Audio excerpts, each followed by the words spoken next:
Durkheim's theory of anomie is all about our relationship to society and what happens when that relationship goes wrong. Anomie has become a very influential theory in social science for interpreting how changes in society can lead to deviant and criminal behaviour, but it's also useful for understanding the more general issues that arise when individuals become disconnected from their communities, something that happens to most of us at various stages in our lives. So what is this concept? Anomie means without norms, coming from the Greek word for lawlessness, anomia, and Durkheim used it to describe moments in society where social norms break down, leaving people feeling untethered and adrift from the communities that they come from. And Durkheim first introduced this idea in his book The Division of Labour in Society and expanded on it in his later study on suicide, two of his most influential texts. Of key importance to understanding this concept is that it's less about what we do as individuals to disrupt our relationship to society, and more about how changes in society provoke problems for us as individuals. At the heart of Durkheim's theory is an understanding of social integration and social regulation as two axes which help explain our relationships to the societies in which we live. One line depicts the spectrum of social integration, as in, how much we are integrated into our society. And most people will be somewhere in the middle, where we feel like an established member of a friendship group or community, but also valued for our individuality. In extreme cases, though, changes in society can lead people to become too individualistic, obsessing over their own personal interests and retreating from their obligations to others. This is egoism, and it's something Durkheim observed as being on the rise in his society, where the decline of certain religions and traditional communities meant people were more likely to obsess over their own personal identities. And some scholars note a similar process happening in today's society, where a combination of consumer culture and social media lead people to withdraw from social interaction and spend a lot of the time alone, detached from their communities. On the other hand, though, an excessive level of social integration can also be dangerous as people begin to obsess over collective identities and put these ahead of their own well-being and even their lives. Examples of such extreme altruism would be the rise of religious cults or extremist politics, whereby individuals view cultural values as being more important than their own well-being or even survival.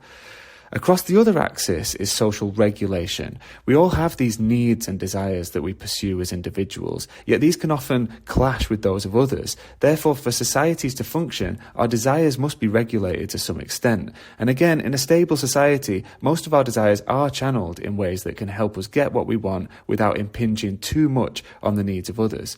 There are systems of rules and regulations that guide our behaviour in this way, but when these rules and regulations are out of balance, problems emerge, and anomie is one. In The Division of Labour in Society, Durkheim examined processes of modernisation and industrialisation and argued that when modern societies fail to replace the shared rules and values of traditional communities with effective new rules, individuals can feel lost and fall into a state of despair that he called anomie. And he fully elaborated on this in his later work on suicide, whereby anomie is examined as an explanation for a particular type of suicide.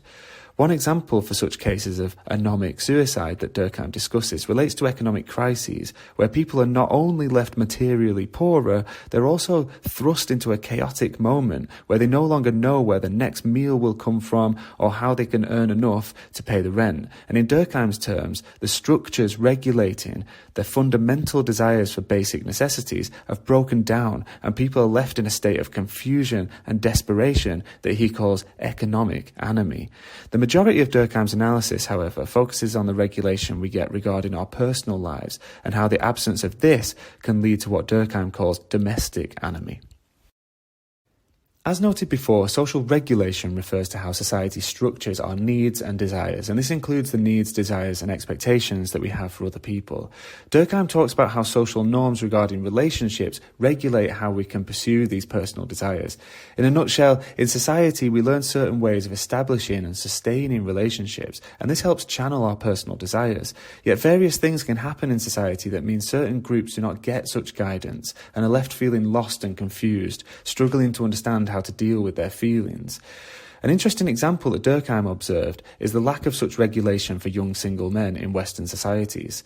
He said, "The lot of the unmarried man is different, as he has the right to form attachment wherever inclination leads him. He aspires to everything and is satisfied with nothing. This morbid desire for the infinite, which everywhere accompanies anomie, may as readily assail this as any other part of our consciousness. When one is no longer checked, one becomes unable to check oneself." Here again, we see how anomie is the lack of regulation in someone's life. The social norms regarding young single men lead to a sense of open-ended possibility, a morbid desire for the infinite, and their desire is therefore left unchecked. It's not regulated, and in extreme cases, it can drive people mad, and as Durkheim noted, it can even lead to homicide or suicide.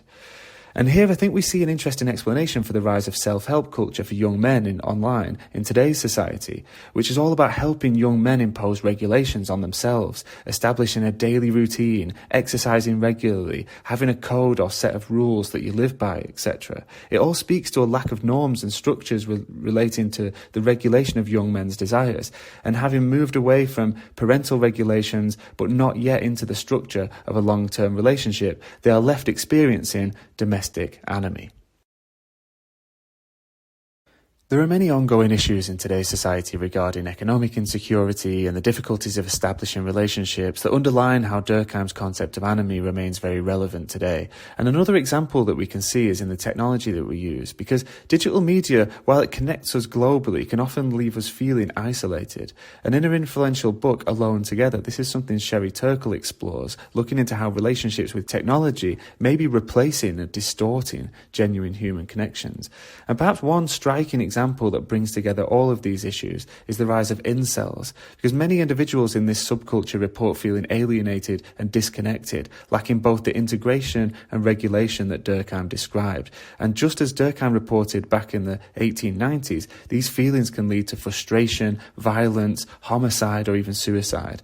And a recent study by Puhrmann makes a similar argument, interpreting incels through the lens of anomie to identify how their issues are rooted in societal failure to provide clear norms around relationships, identity, and purpose.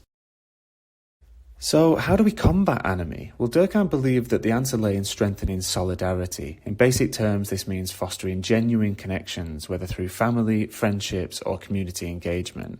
At a political level, Durkheim's theory helps us understand the importance of policies that support community projects, something that's been in decline in many Western countries over recent decades, where policies of austerity have reduced the funds available for cultural activities. In turn, this has not only increased anomie as people's lives are less regulated by the structures of communal life, it's also taken place in a time where many are encouraged to pursue their own personal interests at the expense of the social integration.